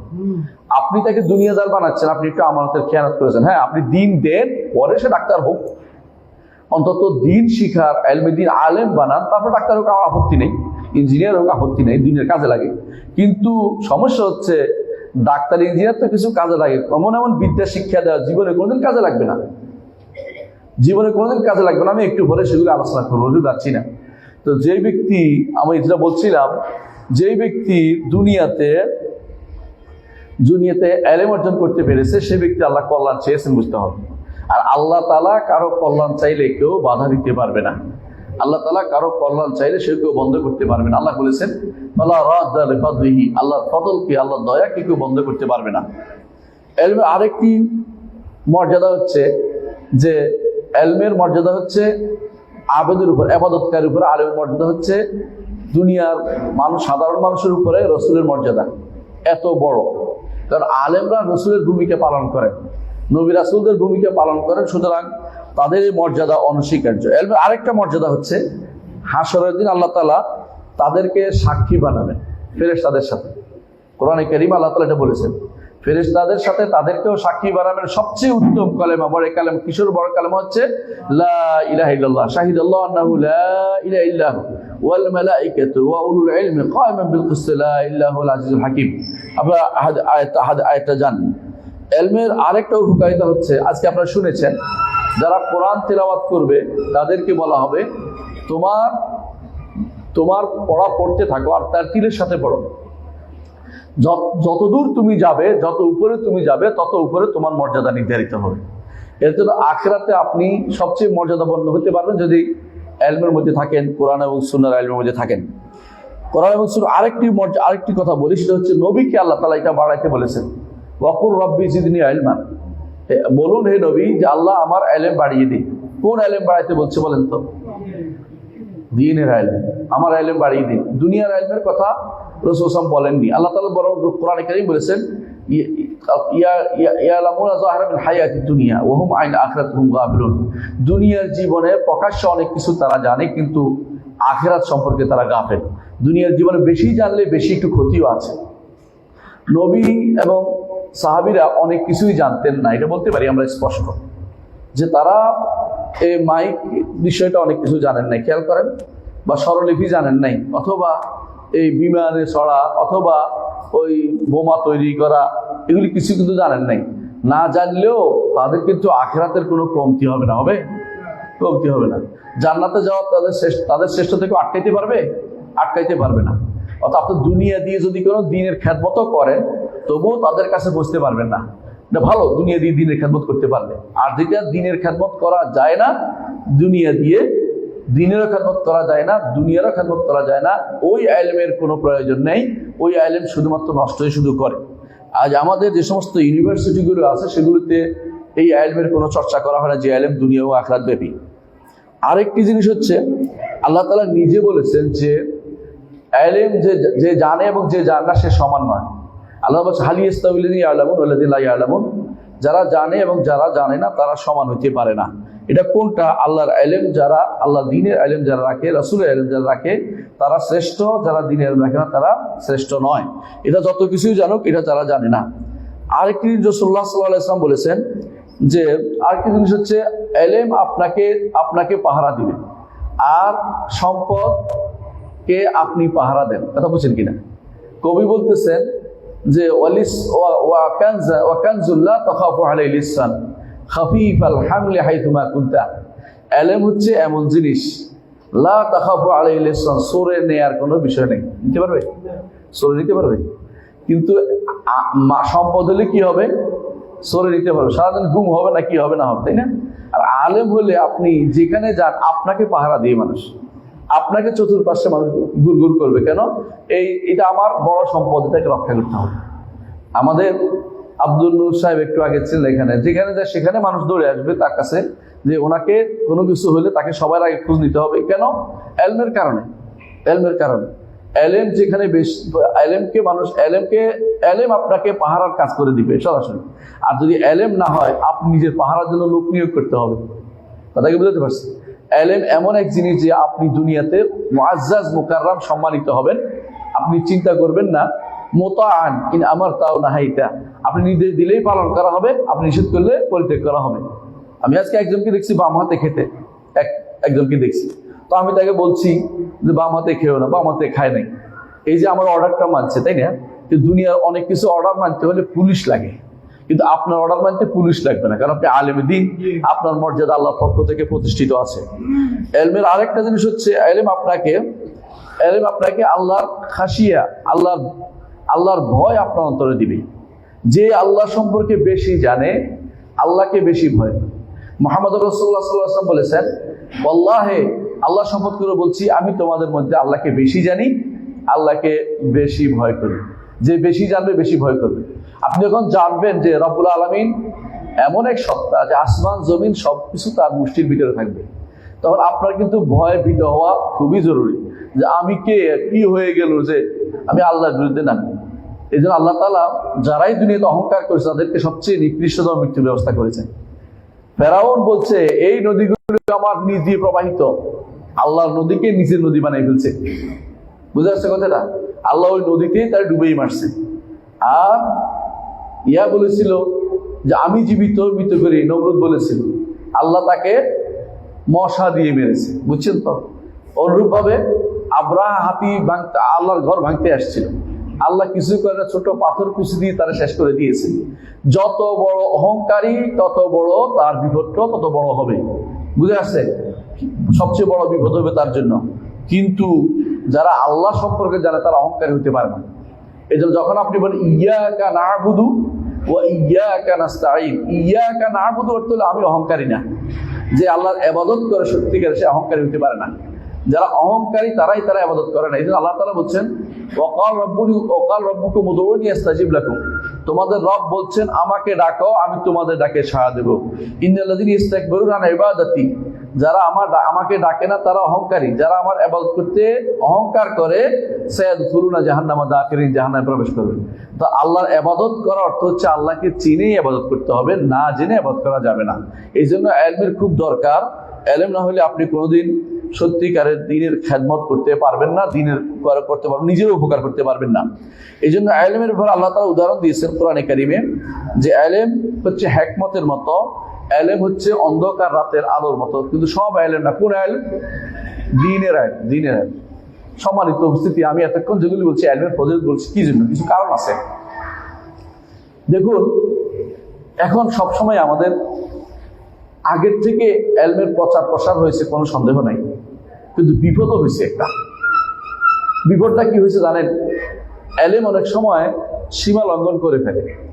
জ্ঞানের কারণে মানুষের ভিতরে পাপ বোধ এসে মানে চলে যায়। মানে নিজে ইলমের জায়গাতে একবার ঢুকলে মানুষের কি করে, অহংকার ঢুকে চলে আসে অনেকে। কখন? ইলমের আসলে 3টা বিগত আছে। ইমাম শাফি বলেছিল ইলম 3 বিগত আছে। 3 বিগত বুঝেন? 1 বিগত, 2 বিগত, 3 বিগত। প্রথম বিগতে ঢুকলে অহংকারী হয়ে যায়, মনে করে আমি কি না জানি। এরপরে প্রফেসর, ডক্টর, অমুক তমুক সব লাগাই আমরা, মানে অহংকারী হয়ে শেষ পর্যন্ত পৌঁছে গেছে, নাউযুবিল্লাহ। আবার 1 লাইন 2 লাইন 3 লাইন লেখে খুশি হয় না, তার নামের আগা দিয়ে যদি কোনো 3-4 লাইন না লেখে ওনার মন ভরে না। নামের পরে আরো কতক্ষণ মাজিআ, মাদ্দাজিল্লাহুল আলী, তাই না, কুসিআ, কুদ্দিস আসিরুল আজিজ লাগাইতে হইব, হ্যাঁ, অথবা আরটা কি, হ্যাঁ, আরো কত কিছু লাগাইতে হয়, হ্যাঁ, শাহেদ দাবা, হ্যাঁ, দাবা, দাবটি, সবকিছু সবই কিন্তু লাগাইতে হচ্ছে। এই যে অহংকারের জায়গাটা, এটা মারাত্মক জিনিস, কিন্তু কথা বুঝাতে পারছি। এই কারণে ইলমের জন্য আমাদের আগে খাটতে হবে যে 3 নম্বর জায়গায় পৌঁছতে পারছি কিনা, অন্তত এটা জানতে হবে। 3 নম্বর বিগতে, কথা বুঝেন কিনা? প্রথম বিগত হচ্ছে যেখানে গেলে অহংকারী হয়, বুঝবেন যে এটা আলেম না, এটা অহংকারী। যে আলেম অহংকারী সে আলেম না। আপনি যত আলেম দেখবেন যে অহংকার করে, এটা করছে এটা করছি বলে, এটা আলেম না। আলেম যত বেশি জ্ঞানী হয় তত সে কি হয়, তত সে বিনয়ী হয়। আমার দাদি একটা কথা বলতেন, যে গাছে ফল বেশি সেই গাছ নুয়ে যায়, আমার দাদিটা বলতেন। তো আমার দাদি বলতেন যে কে কত জ্ঞানী বোঝা যায় তার কি দিয়ে, বিনয় দিয়ে, আদব দিয়ে বোঝা যায়। বর্তমান সময়ে সবচেয়ে বেশি সমস্যা আছি আমরা, অহংকারী পড়ে গেছে বেশিরভাগ আলেম। আমরা দ্বীনি ইলম, উপকারী ইলম শিখতেছি না, অথচ শিখতে হবে উপকারী ইলম। রাসূলুল্লাহ সাল্লাল্লাহু আলাইহি ওয়াসাল্লাম প্রতিদিন সকালবেলা দোয়া করতে বলেছেন। কি দোয়া? আল্লাহুম্মা ইন্নী আসআলুকা ইলমান নাফিআন। দেখছেন তো, এলমের নাফে, সব এলেমের দরকার নাই। যে এলেম উপকার দেয় সে এলেম দরকার। সব এলেম আপনার অর্জন করতে হবে না। কোন এলেম অর্জন করতে হবে? যে এলেম আপনাকে আল্লাহ সম্পর্কে জানাবে, রাসূল সম্পর্কে জানাবে এবং আখিরাত সম্পর্কে জানাবে, দ্বীন সম্পর্কে জানাবে, সে এলেম আপনাকে অর্জন করতেই হবে। সে এলেম আপনাকে মর্যাদাবান করবে, সে এলেম আপনাকে মর্যাদাবান করবে। কিন্তু এখন আমাদের মধ্যে দেখা যাচ্ছে এলমের ক্ষেত্রে বড় ধরনের দৈন্যতা প্রকাশ পেয়েছে, তারপরে আমরা এলেম মনে করতেছি। এই জন্য দেখেন অনেক জায়গাতে আকীদার কোনো জ্ঞান অর্জন করা হয় না। বড় বড় বিল্ডিং হয়েছে, আপনি বাংলাদেশে এই অঞ্চলে কম আছে, আমাদের দক্ষিণাঞ্চল যেটা আছে, দক্ষিণ পূর্বাঞ্চল অথবা ঢাকা অঞ্চল পুরোটা দেখবেন ময়মনসিংহ পর্যন্ত বা সিলেট পর্যন্ত বড় বড় দারুল উলুমের অভাব নেই। বুঝছেন তো? দারুল উলুম চিনছেন তো? দারুল উলুম বুঝছেন না? দা উলুমের অভাব নাই। তো দা উলুমের মধ্যে আকীদা পড়ানো হয় না, জানেন এটা? সরকারি মাদ্রাসাগুলো যেগুলো আছে এগুলির অভাব নাই, কিন্তু এগুলিতে কি পড়ানো হয় না? আকীদা পড়ানো হয় না। আকীদাকে যারা, আকীদা বিশ্বাস, ঈমানকে যারা তাহমিশ করে, ঈমানকে যারা পাশে রেখে দিতে চায়, তাদের এলমের আমাদের কোনো কাজে লাগবে না। তাদের এলেম সবসময় কি হবে? তারা এলমে নাফে অর্জন করে নাই, ভুল এলেম দিয়ে তারা মানুষকে বিভ্রান্ত করছে। কথা কি বুঝতে পারছি? আপনি মাকুলাত শিখছেন, মান্তেক শিখছেন, আপনি মাই বুঝি পড়ছেন, আপনি হাইউলা পড়ছেন, ওইটা পড়ছেন, আপনার জ্ঞানের যত বহর দেখা যাচ্ছে এমন এমন জায়গাতে, এগুলি আসলে আল্লাহ সম্পর্কে জ্ঞান নয়। যেই জ্ঞান আপনার জন্য ভালো কিছু আনবে না, আপনার সন্তানের জন্য ভালো কিছু আনবে না। এই যে বাংলাদেশে দেখেন কাদেরকে সম্মানিত করা হচ্ছে, একটু চিন্তা করেন তো। যারা আমাদের দ্বীনি জ্ঞান অর্জন করে নাই তাদের জন্য তারা সম্মানিত করছে বিভিন্নভাবে। জাতীয় প্রফেসর যারা হয়, কয়জন আলেম আছে? কথা বুঝেন? জাতীয়ভাবে স্বীকৃত বড় বড় ইউনিভার্সিটিগুলোর টিচার হইতে হইলে কি আলেমদের নেয় না? আপনি বুঝতে পারছেন তো? বুঝতে পারছেন তো? ইউনিভার্সিটিগুলো কোনো এলমে দ্বীনের চর্চা নাই। কথা কি বুঝতে পারছি? এলমে দ্বীন যেই অংশটা নবীদের এলেম, এটাকে সম্পূর্ণরূপে কি করা হয়েছে? ইগনোর করা হয়েছে। যারা আগে এলেমগুলি চর্চা করতো, যখন বাইতুল হিকমা ছিল, তারা কি এগুলি পড়তো? এখন যেগুলি পড়ে, এখন ধরেন একটা বিশ্ববিদ্যালয় 132টা সাবজেক্ট হয়তো খুলছে, যেমন ঢাকা বিশ্ববিদ্যালয়ের কথা বলছি। এই এলমের ভিতরে আপনার সন্তানকে পড়ানোর জন্য সর্বোচ্চ একটা বা দুইটা সাবজেক্ট পাবেন না। আপনি কি আশ্চর্য হচ্ছেন না? আপনি বলেন অর্থনীতিবিদ, গ্রাসামের অর্থনীতি আপনাকে মুখস্থ করা হচ্ছে। অর্থনীতিবিদ পশ্চিমবঙ্গের একজন আছে না, কি জানি নাম, হ্যাঁ, খুব অমৃত সেন, ওনার বিদ্যা আপনাকে পড়ানো হচ্ছে, তাই না? কিন্তু আপনি কি জানেন অর্থনীতির উপরে যারা প্রথম বই লিখেছেন, ইমাম আবু ইউসুফ রহমতুল্লাহ আলাইহি কিতাবুল খারাজ লিখছেন অর্থনীতি সম্পর্কে, ইমাম মুহাম্মদ হোসেন কিতাবুল কাসব লিখছেন। ওই বই কি কোনোদিন আপনি চোখে দেখছেন? অনুবাদ দেখছেন? পড়ে দেখছেন? ওই বই কি আমাদের বিশ্ববিদ্যালয় কোনোদিন পড়াইছে? কেউ পড়ায় না। আপনারা দ্বীনি জ্ঞানকে সম্পূর্ণরূপে একপাশে ফেলে দিয়েছেন। দ্বীনি জ্ঞানকে কোনোভাবেই পড়ার যোগ্য মনে করেন নাই। এটা বিশাল গোষ্ঠী, সরকারও করে নাই, আপনারাও করেন নাই। আপনারা কেন করেন নাই? আপনার সন্তান যে সবচেয়ে চৌকস, তাকে দ্বীনি জ্ঞান দিতে চান না। আপনি তাকে দুনিয়ার জ্ঞানী করতে চান। আপনি মনে করছেন তাকে ঠকাবেন, আপনি জিতাবেন মনে করছেন, তো তাকে ঠকাচ্ছেন। সে আমানতের খেয়ালত করছেন। হাসরের দিন আপনি এর জন্য জবাবদিহি করতে হবে, কারণ আপনি কেন তাকে ঠকালেন, কেন তাকে দ্বীন শিক্ষা দিলেন না। কথা কি বুঝতে পারছি? প্রাইমারি স্কুলে একটা ছেলে পড়ে, আল্লাহ সম্পর্কে জ্ঞান অর্জন করে? সরকারি স্কুলগুলোতে পড়ে জ্ঞান অর্জন করে? নাকি কলেজে পড়ে? কিছুই পড়ে না। শুধুমাত্র ইউরোপিয়ানরা আপনাদের ব্রেনকে নষ্ট করে দিয়েছে। 1200 হিজরি পর্যন্ত আমাদের দেশে আল্লাহর বিধানে শুধু চলেছে, আল্লাহর দ্বীনে শুধু চলেছে, কোনো সমস্যা হয় নাই। মানুষ মরে গেলে তারা দ্বীন যা জেনেছে জান্নাত যাওয়ার পথে চলেছে। এখন কুফরিকে প্রাতিষ্ঠানিক রূপ দেওয়া হয়েছে, কুফরি শিখলে আপনার জন্য বিসিএস আছে, কুফরি পড়লে আপনার জন্য বিসিএস আছে। কথা বুঝেন কিনা? পদ্মা সেতুর ফিলার গনাইয়া আপনার চাকরি দিবে, কিন্তু 10 জন সাহাবী জান্নাতের সার্টিফিকেট পাচ্ছে, তাদের নাম গনাইয়া আপনার চাকরি দিবে না। প্রশ্ন করলে উত্তর দেওয়া হয় না, কারণ যদি কোনো মনে করে যে এই বেটা তো বোধ রাজাকার, প্রশ্ন উত্তরও দেয় না, যারা জানে ওরা উত্তর দেয় না। কেন উত্তর দেয় না? যদি উত্তর দেয় না মনে করে আমি ভিন্ন গোষ্ঠী, সুতরাং আমার তো জায়গা চাকরি দিবে না, সুতরাং উত্তর পারি না বলে দেয়, কোনো সমস্যা নেই, আরেকটা চালু করে দেয়। মানে দিনের যেটা হয় এই উত্তরও তারা দিতে চায় না। কেন দেয় না? এটা উত্তর দিলে নাকি আমাকে কি করে আরেক দলে ঘাঁটে ফেলে, এই জন্য আসলে উত্তর দিতে চায় না তারা। আপনি বুঝেন না কথাটা কি হয়েছে এখন?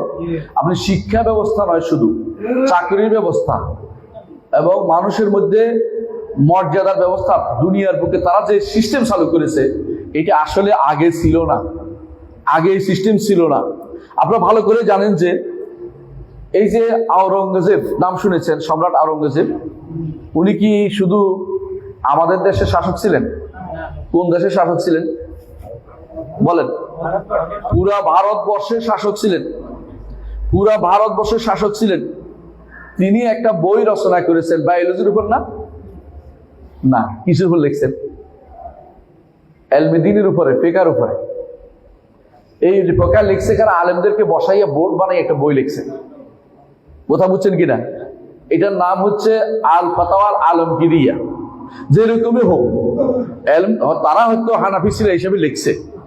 আপনি আরো লেখেন, দেখেন আরেকজনের নাম বলে বুঝতে পারেন, তারই পরবর্তী জেনারেশনের মধ্যে শাহ ওলিউল মুহাদ্দিস দেহলভী রহমতুল্লাহ আলাইহি, এবং তারও পরে আসছে সিদ্দিক হাসান খান বুখারী রহমতুল্লাহ আলাইহি। ওনারা যে এলমের চর্চা করে গেছে তখনকার দিনে, সে এলেমের ওনার প্রতি শব্দে কমপক্ষে একটা বই আছে। প্রতি শব্দ বুঝেন? আলিফ দিয়ে একটা বই, বা দিয়ে একটা বই, তা দিয়ে একটা বই, সা দিয়ে একটা বই, কমপক্ষে, বেশি আছে কিন্তু কমপক্ষে একটা বই আছে।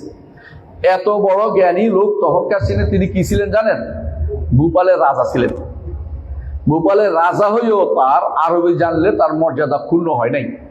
আর এখন আরবি জানলেই মনে করা হয় যে এইটা তো চলে গেল আরেক দিকে, এবং বুড়ি মুখ বাঁকাইয়া বলে তোমার ছেলেরা তো ভালো হইতো, তুমি একে শেষ করে দিলা, এই হুজুরদের দলে দিয়ে দিলা। হুজুরদের দল মানে কথাটা হচ্ছে একটা নেগেটিভ একটা সেন্স চলে আসে। কথা বুঝেন কিনা?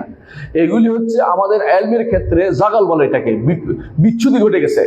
আমাদের চিন্তা চেতনা দখল করে ফেলছে ইউরোপিয়ানরা, দখল করে আমাদেরকে বানাইছে প্যান্ট শার্টওয়ালা, আমাদেরকে প্যান্ট শার্টওয়ালা বানাইছে না, এবং আমাদেরকে বানাইছে টাইওয়ালা, আমাদের বানাইছে যে আমাদের চিন্তা চেতনা ইউরোপে যদি কোনো ভালো কিছু হয়, আমার ভাই আবার রাগ না করে বসে যে ইউরোপে থাকে নাকি, তো ইউরোপে ভালো কিছু হলে সেটা ভালো কিছু একটা হলে সেটা আমার দেশে আসে আগে, সবাই আগে এটা যেন প্রতিস্থাপন করা যায়। বুঝলেন কিনা? কয়দিন আগে দেখলাম আমার দেশে তথাকথিত নারীবাদীরা প্রস্তাব দিল তালাক দিলে ওই স্বামীর সম্পত্তির অর্ধেক স্ত্রীকে দিয়ে দিতে হবে। কথা বুঝছেন? কোন দেশ থেকে আনছে এটা? ইউরোপ থেকে আনছে। আমাদের কোনো নীতি পছন্দ হয়নি। তারা জিজ্ঞেসও করে নাই যে ফিকহের কিতাবে কিছু আছে কিনা, কোরআনে কিছু আছে কিনা, হাদিসে কিছু আছে কিনা, ওই জিজ্ঞাসা চিন্তা তারা করে নাই। তারা এই চিন্তাও করে না যে কিভাবে একটু আল্লাহর দিনটাকে কিভাবে প্রোভাইড করা যায়, ওই চিন্তা তাদের মধ্যে নাই। তাদের মধ্যে কেউ বড় বড় কথা বলে যে আমরা শরিয়া আইনে বিশ্বাস করি না। এটা ইমানদার বলতে পারে? ইমানদার করে কথা বলতে পারে? বলে শরিয়া আইনে যে বিশ্বাস করে না সে তো ইমানদার না। শরিয়া আইনকে আল্লাহ তাআলা তার নবীকে বলে দিয়েছে, সুম্মা জাআলনাকা আলা শারিআতিল আমরে, আপনাকে আমরা শরীয়তের উপর রেখেছি। আল্লাহ বলেছেন শারা'a লাকুম মিনাদ দীনি মা ওয়াসা বিহি নূহান ওয়াল্লাযী আওহাইনা ইলাইকা ওয়া মা ওয়াসা বিহি ইব্রাহিমা মূসা ওয়া ঈসা আন আকিমুদ দীন ওয়া লা তাতাফাররাকু ফীহি। আল্লাহ তাআলা যেটা বলেছেন এইটা হচ্ছে শরীয়ত, আর আপনি যেটা বলছেন এটা হচ্ছে আপনার পক্ষ থেকে বানানো জিনিস, হাওয়া প্রবৃত্তি। আপনি শরিয়া আইনে বিশ্বাস করেন না, আবার নিজেকে মুসলিম দাবি করবেন। আপনার জানাজাটা কে দিবে দেখা দরকার। এখন তো জানাজাটা আর কেউ দেয় না। এখন জানাজা কি হয় জানেন তো? চারদিকে গোলইয়া বসে, গোলইয়া রবীন্দ্রনাথের বাজায় টুন টুন টুন টুন বাজাইয়া তাকে বিদায় দেয়া হয়। দিতে থাকেন, কবরে গেলে তার সাথে আপনার হাসর হবে, সেখানে আপনার যাওয়া হবে। অপেক্ষা করুন, শুধুমাত্র মরা শুধুমাত্র বাকি আছে, আর বেশি বাকি নেই। যেটা বলছিলাম, বোঝা গেল যে এলমের ক্ষেত্রে আমাদের বড় ধরনের দৈন্যতা এসেছে। সময় আছে, সুযোগ আসে তো, সময় আছে, সময় 4টা, ইনশাল্লাহ আমরা আসর পড়বে, রাখ পর্যন্ত আমার সময় আছে ইনশাল্লাহ। তো আমাদের বড় সমস্যা হচ্ছে এলমের ক্ষেত্রে আমরা দেখি, এলমের ক্ষেত্রে আসলে কি আমরা সঠিক এলমকে ধারণ করি? বাংলাদেশের মানুষ কয় পার্সেন্ট সঠিক এলম ধারণ করে? যেগুলি দেখো দিন পড়ে না, একটা অর্ধেকের মানুষ দিন পড়ে না। অর্ধেক দল, বেশি তো আছে, অর্ধেক ধরলাম দিন পড়ে না। এরা তো দিনকে বাদে দিছে। আর যারা দিন পড়ে তারা আকীদা পড়ে না। এরা কত পার্সেন্ট? আরো 3/2 বাকি রইল 1%। যে 1% দিন পড়ে তারা আকীদার শুদ্ধটা পড়ে না। কথা বুঝছেন? যারা শুদ্ধ আকীদা পড়ে না, আকীদাও পড়ে না একটা গোষ্ঠী আছে, আর একটা পড়ে বিশুদ্ধ আকীদা পড়ে না, খারাপ আকীদা প্রতিষ্ঠা করতে যাচ্ছে, সঠিক এলেম প্রতিষ্ঠা করে না, ভুল এলেম প্রতিষ্ঠা করে। আল্লাহ সম্পর্কে তাদের কথাই হচ্ছে আল্লাহ সর্বত্র বিরাজমান। এই কথা যদি কেউ বিশ্বাস করে ঈমান থাকবে? আল্লাহকে কি বিশ্বাস করতে হবে? আল্লাহ সত্তা সম্পর্কে কি এলেম অর্জন করতে হবে? আল্লাহ আরশের উপরে, আল্লাহ তাআলা আরশের উপরে, এটা বিশ্বাস করতে হবে। এবং আল্লাহ তাআলা সৃষ্টি থেকে আলাদা, এটা বিশ্বাস করতে হবে। আল্লাহ তাআলা সৃষ্টির ভিতরে নন, এটা বিশ্বাস করতে হবে। আল্লাহ তাআলা তিনি একক অনন্য সত্তা, তার মতো কিছু হইতে পারে না। তিনি সমাদ, তার সবাই তার মুখাপেক্ষী, কেউ তিনি কারো মুখাপেক্ষী নন। তার কোনো সন্তান হয় না, তিনিও কোনো সন্তান জন্ম দেন না। কুল আল্লাহু আহাদ আল্লাহুস সামাদ লাম ইয়ালিদ ওয়া লাম ইউলাদ ওয়া লাম ইয়াকুল লাহু কুফুয়ান আহাদ। এই বিদ্যা ধারণ করতে হবে। বাংলাদেশের কত পার্সেন্ট লোক এই বিদ্যা ধারণ করে? হাতে গোনা। আমাদের দায়িত্ব অনেক বড়, আমাদের দায়িত্ব অনেক বড়। এলমের ক্ষেত্রে বড় ধরনের দৈন্যতা চলছে এখন। আমাদের এলেমকে মনে করা হচ্ছে, আমাদের এলেম কি লেখে জানেন? আমাদেরকে হিউম্যানিটিস, বুঝছেন তো, মানে মানবিক বিভাগ। আর যেটা অন্যান্য পড়ে তাদের বলা হয় বিজ্ঞান, বিশেষ জ্ঞান বিভাগ। আমাদের মানবিক। এটা মানবিক মানে কি, মানে কি বুঝাতে পারছি? বিব্রত অবস্থাটা বুঝছেন তো? এটা বড় ধরনের বিভ্রান্তি তৈরি করছে। আমাদের এলেমটাকে এলমই মনে করা হচ্ছে না, যে মানবিক মানুষ হিসাবে একটা কিছু বলতেই পারে, এরকম হচ্ছে তাদের কাছে। আরো শুনেন, এটা তো শুধুমাত্র একটা সাইড বললাম, যে এলমের ব্যাপারে তাদের যে ভয়াবহ বিকৃতি, এটা দেখছেন তো। তার এলমের ব্যাপারে আরেকটি বড় সাইড হচ্ছে, সেটা কি? এইটাকে তারা দ্বীনি এলেমকে তারা বিতর্কের জায়গা বানিয়েছে। দ্বীনি এলেমকে বিতর্কের জায়গা বানিয়েছে। অর্থাৎ তারা ওদের যে বিদ্যা আছে এটা সব মানতে বাধ্য। পাশ্চাত্য দর্শন সবাই মানে, কোনো সমস্যা নেই। আমাদের দ্বীনের জায়গা হলে বিতর্ক শুরু হয়ে যায়। অথচ শরীয়তে কি বলছিল? দ্বীনকে মানতে হবে, কোন রকমের উচ্চবাচ্য করা যাবে না। বাইরের গুলিকে আমরা কি করবো? প্রতিহত করবো না, করে সেগুলিকে মানার জন্য সবই মুখস্থ করছি। অমুক অর্থনীতিবিদের বিদ্যা, অমুকের বিদ্যা আমরা মুখস্থ করে যাচ্ছি। আর এগুলি ছাড়াও যখন আপনি দেখবেন দর্শনকে বিদ্যা বানানো হচ্ছে, এটা কোন বিদ্যা? নাস্তিকতা। নাস্তিকতা। দর্শন তো আমাদের কাছে কোনো বিদ্যা ছিল না। বিদ্যা এবং দর্শনের মধ্যে কি পার্থক্য জানেন তো? এলমের উৎস হচ্ছে ওয়াহি। এলমের জ্ঞানের উৎস হচ্ছে ওয়াহি। কথা বলেন কিনা? ওয়াহি মানে কি? আল্লাহ প্রদত্ত। দর্শনের উৎস কি? আর 5 মিনিট শেষ হয়ে যাচ্ছে আমার কথা। হ্যাঁ, 5 মিনিট ইনশাআল্লাহ। নাস্তিকতা এলেম কোনোভাবে দর্শন কোনোদিন এলেম হতে পারে না। কেন জানেন তো? দর্শন হচ্ছে দেখে দেখে জানার জিনিস, আর এলম হচ্ছে না দেখে পাওয়া জিনিস। সুতরাং যারা দেখে দেখে পাইতে আশা করে, এটাকে তারা এলেম বানাচ্ছে, জ্ঞান বানাচ্ছে। আর আমরা যেটা ওহী থেকে পাইছি, আমাদের এটা হলো মানবিক দিক, মানবিক গুণ, বুঝছেন তো? এটা এলেমের কোনো বিষয় না। এই জন্য অনেক জায়গাতে আপনি দেখবেন যে তারা হিউম্যানিটিস নাম লিখতেছে তাদেরগুলিকে তারা এলেম হিসেবে লিখতেছে। আরবি অনুবাদও ভুল করছে তারা এইভাবেই। আর কি দেখবেন? আমল সালেহ জায়গাটা দেখেন, আমল সালেহ আমাদের শুদ্ধ রাখে নাই। নেক আমল কোনটা হবে এটা এখন ভুলে গেছে। আপনি দেখবেন ঢাকাতে ঘুরেন, জাতীয় এইটা ইনস্টিটিউট, জাতীয় ওই ইনস্টিটিউট, জাতীয় এমনকি গবাদি পশু ইনস্টিটিউটও আছে, জাতীয় দুগ্ধ খামারও আছে। জাতীয় ন্যাশনাল ভাবে আপনার কোরআনের জন্য কোনো ইনস্টিটিউট নাই, ন্যাশনাল হাদিসের কোনো ইনস্টিটিউট নাই, ফিকহের কোনো ইনস্টিটিউট নাই, দ্বীনের কোনো ইনস্টিটিউট নাই। ন্যাশনাল কিছু হতে পারে না। জাতীয় বাইতুল মোকাররম একটা মসজিদ আছে, আমাদের কোনো বড় কাজে লাগে আমরা বলছি না। এইটা তো বিরোধীরা বলছে যে ন্যাশনাল একটা মসজিদ কেন হবে, বুঝছেন? এইটাও আপনি শুনতে পাবেন যে এরা বলতে থাকে বামরা, যে মসজিদ আবার ন্যাশনাল হবে কেন, বুঝছেন তো? শুধু গরুটা ন্যাশনাল হইতে পারে, গরুটা এগুলি ঠিক। আশ্চর্য হবে, ন্যাশনাল বাহাই সেন্টারও আছে। জাতীয় বাহাই সেন্টার, বাহাই হচ্ছে একটা কাফের দল, ইসলাম থেকে বেরিয়ে কাফের হয়ে গেছে, ওদেরটাও ন্যাশনাল, ওদেরটা পাহারা দেওয়ার জন্য ওরা কান্নাকাটি করবে।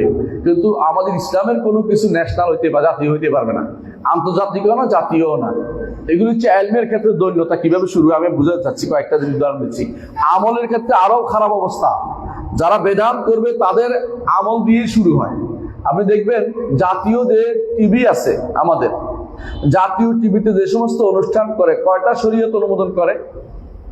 এই যে দেখবেন কয়দিন পরে শবে বরাত পালন করতেছে, হ্যাঁ শবে বরাত পালন করতেছে, এবং সেখানে নারীরা এসে কবিতা পড়তেছে, এবং ওই যে নীলশিয়া আসমান, মহরম আসলে নীলশিয়া আসমান পড়ে বসে বসে। যত এমন লোকদের দিন সম্পর্কে কিছুই জানে না, তাদের নামে বিভিন্ন ইনস্টিটিউট হচ্ছে না? অস্বীকার করবেন? বুখারীর নামে তো হয় না, মুসলিমের নামে তো হচ্ছে না, আবু হানিফা নামে হচ্ছে না, মালিকের নামে হচ্ছে না, কারণ এগুলি হচ্ছে ব্যাকডেটেড জিনিস তাদের কাছে, নাউযুবিল্লাহ। এই ক্ষেত্রে কোনোদিনে তারা এগুলো আলোচনা করতেও রাজি নেই এদের কাছে। আরেকটি জিনিস দেখবেন, আমল যেভাবে আমাদের কাছে অগ্রহণযোগ্য হয়ে গেছে, তাদের কাছে মন যা চায় সেটাই হচ্ছে আমলের জিনিস। আমাদের দ্বীনি আমলটাকে তারা সম্পূর্ণরূপে গৌণ জিনিস মনে করে, মুখ্য জিনিস মনে করে না। দাওয়াতের ক্ষেত্রেও আমরা কিসের দাওয়াত দেই? আমাদের দাওয়াত হচ্ছে আল্লাহ যেটা বলছে, উদউ ইলা রাব্বিকা, আল্লাহর দিকে দাওয়াত, তাই না? উদউ ইলা সাবিলি রাব্বিকা, আল্লাহর পথের দিকে দাওয়াত। দাওয়াত এই দুইয়ের বাইরে কোনো দিকে হইতে পারবে না। যারা আমাদের শত্রু, এরা দাওয়াত দেয় কিসের দিকে? কেউ বলে সভ্যতার দিকে, মনে হয় যেন ইসলাম কোনদিন সভ্য ছিল না, নাউযুবিল্লাহ। তাদের কেউ দাওয়াত দিবে ফাইন আর্টসের দিকে। বিশ্ববিদ্যালয়গুলোতে প্রত্যেকটাতে ফাইন আর্টস খুলেছে। ফাইন আর্ট বুঝেন? চিত্রাঙ্কন, গান গাওয়া, কাপড় খুলে হাঁটা, মদ খুলে মদ খেয়ে পড়ে থাকা, নাম হচ্ছে ফাইন আর্ট। এটা বলে সবচেয়ে উত্তম জিনিস। এগুলিকে তারা শিক্ষা দিচ্ছে, এগুলির জন্য ডিপার্টমেন্ট খুলেছে, এগুলি থেকে পাশ করলে চাকরি সবার আগে হবে, যে এটা হচ্ছে এরা হচ্ছে সবচেয়ে বেশি আধুনিক, নাউযুবিল্লাহ। আবার কেউ দিচ্ছে ফোলকোর ডিপার্টমেন্ট খুলছে। ফোলকোর বুঝেন না? ফোলকোর হচ্ছে এটা পুঁথি, বুঝেন? পুঁথি সাহিত্য দিয়ে ডিগ্রি দিচ্ছে। পুঁথি সাহিত্য আমার কোন কামে লাগবে? লাখে লাখে মরে আছে কাতার গনিয়া দেখিলাম আমি 40,000, বুঝছেন তো? এই হচ্ছে বিদ্যা। এই বিদ্যা নাকি কোরআন হাদিসের বিদ্যার উপরে প্রাধান্য পেয়ে যাবে, বুঝলেন না আপনি কথাটা? এইটাকে দিয়ে তারা নতুন করে তৈরি করতেছে। কোথায় কে কুফুরি করেছে, কোথায় কে ভুল পথে চলেছে, সেইটার নামে পুরস্কার ছাড়তেছে। কয়েকদিন আগে অনেককে পুরস্কৃত করেছে আপনাদের দেশে কোন নারীকে, বুঝছেন তো? নাম বলতে চাই না। ওই নারী যে সমস্ত কথা বলেছে, এগুলি সবগুলি কোরআন সুন্নাহ বিরোধী, অনেকগুলো, বুঝছেন কিনা? অনেকগুলো কোরআন সুন্নাহ বিরোধী, অথচ তাকে দিয়ে পুরস্কার সাব্যস্ত করেছে। এমন দেখবেন যে নাস্তিক খুঁজে এগুলির নামে পুরস্কার ছাড়া হচ্ছে। এদের দিকে আহ্বান জানাচ্ছে, কারণ এই পথে যেন মানুষ চলে। আবার কেউ ডাকছে যে সবাইকে মানবিক হতে হবে। তো মানবিক কি জিনিস? হ্যাঁ, ধর্ম কি? মানবিক ধর্ম নাকি মানবিক হয়ে যায়? সেটা কি? সেটা হচ্ছে যে ওই ইসলাম বলে খ্যাত লাগে, মানে খ্যাত লাগে কেমন? তো একটা কি করতে হইব যে এটা মানবিক ধর্মতা। আমাদের বিশ্ববিদ্যালয়ে এক বাচ্চা ছেলে ছিল, তার ইয়াতে ঢুকে দেখি যে প্রোফাইলে দেখি যে লেখা আছে ধর্ম মানবিক, মানে সে ইসলাম না হিন্দু না কিন্তু মানবিক, মানে মানুষ হচ্ছে বড় ধর্ম, সবার উপরে মানুষ সত্য, তার উপরে কেউ নাই, বুঝলেন তো? ওরা হচ্ছে ওই আমাদের লালন গোষ্ঠী, আপনাদের কাছে আছে, এখান থেকে বেশি দূর না। এদের মতো এরা সবগুলো এগুলিকে তারা এদিকে আহ্বান জানায়। মানুষ তারা চায় সব এগুলি হয়ে যাক। লালনের এখানে বাড়ি করে দেওয়া হয়েছে। লালনরা কারা জানেন তো? সারা জীবন বদমাশি করছে, গুন্ডামি করছে, চুরি করছে, চক্রামি করছে। এখন পুলিশ গাঁজা খায় তো পুলিশে ধরে, তো ওখানে গেলে নির্বিঘ্নে গাঁজা খাই থাকতে পারবে, এই জন্য সেখানে লালন হয়ে যায়, বুঝছেন তো? এই গোষ্ঠীর জন্য এটাকে তারা প্রাধান্য দিচ্ছে, যে কোনো মূল্যে মানুষ এইটা হয়ে যায়। এইটার জন্য তারা নতুন পদ্ধতি আবিষ্কার করছে, যে কি একটা বিষয় রাখতে হবে, সবাই তো একটা কি উৎসবের দিন আছে, এদের আবার একটা উৎসবের দিন আবিষ্কার করে ফেলছে, প্রয়াত লালনের দিবস। এগুলির দিকে মানুষকে আহ্বান জানার লোক অভাব নাই, দাওয়াতের দিকে চলতেছে। আবার দাওয়াত দিচ্ছে কেউ ধর্ম নিরপেক্ষতা নামে তথাকথিত সেকুলারিজম দিয়ে দিচ্ছে। তারা কিন্তু দেখবেন মানুষদেরকে দিনের দিকে বাইরে নিয়ে যাচ্ছে। পুরোপুরি দিনের বাইরে, ধর্মনিরপেক্ষতা বা সেকুলারিজম অর্থ হচ্ছে দিন মানা যাবে না, সব হোক। ইসলাম নামের অন্যটা মানলে তারা রাজি আছে, ইসলাম হলো তাদের জন্য বড় অ্যালার্জি। কারণ পাশ্চাত্য ইসলাম চায় না, আর আমি ইসলামকে কিভাবে ধারণ করি এটা তারা কোনোভাবে নিতে চায় না। এই এলেম আমলের সবচেয়ে বড় বিপদ হচ্ছে এটা। এলেম আমলের সবচেয়ে বড় বিপদ হচ্ছে এটা। কথা বুঝছেন তো? দাওয়াতের বিপদ হচ্ছে এটা যে কিসের দাওয়াত দিচ্ছেন আপনি কিসের দাওয়াত দিচ্ছেন? আরেক গোষ্ঠী দাওয়াত দিচ্ছে যে আমরা স্বাধীনতা, সার্বভৌমত্ব, অমুক অমুক দাওয়াত দিচ্ছি। এই দাওয়াত ইসলামের কোনোদিনই ছিল না। ইসলামিক স্বাধীনতা দাওয়াত ছিল কোনোদিন? হ্যাঁ, সার্বভৌমত্ব তো আল্লাহর জন্য, কিসের সার্বভৌমত্ব পাইতেছেন আপনি বুঝা? ইসলামে কোনোদিন এরকম ভাষার জন্য দাওয়াত ছিল?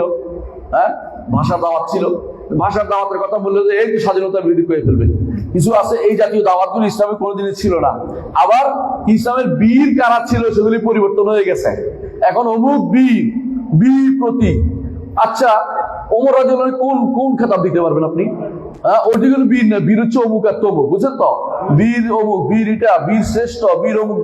আমাদের দিনের জন্য যারা দিন তারা দুনিয়া সবকিছু দিয়ে দিল, তাদের জন্য আপনি কি রেখেছেন? কিছুই রাখেন নাই। আবার তাদের তা আইনে এদেরকে লাগাইছেন শহীদ।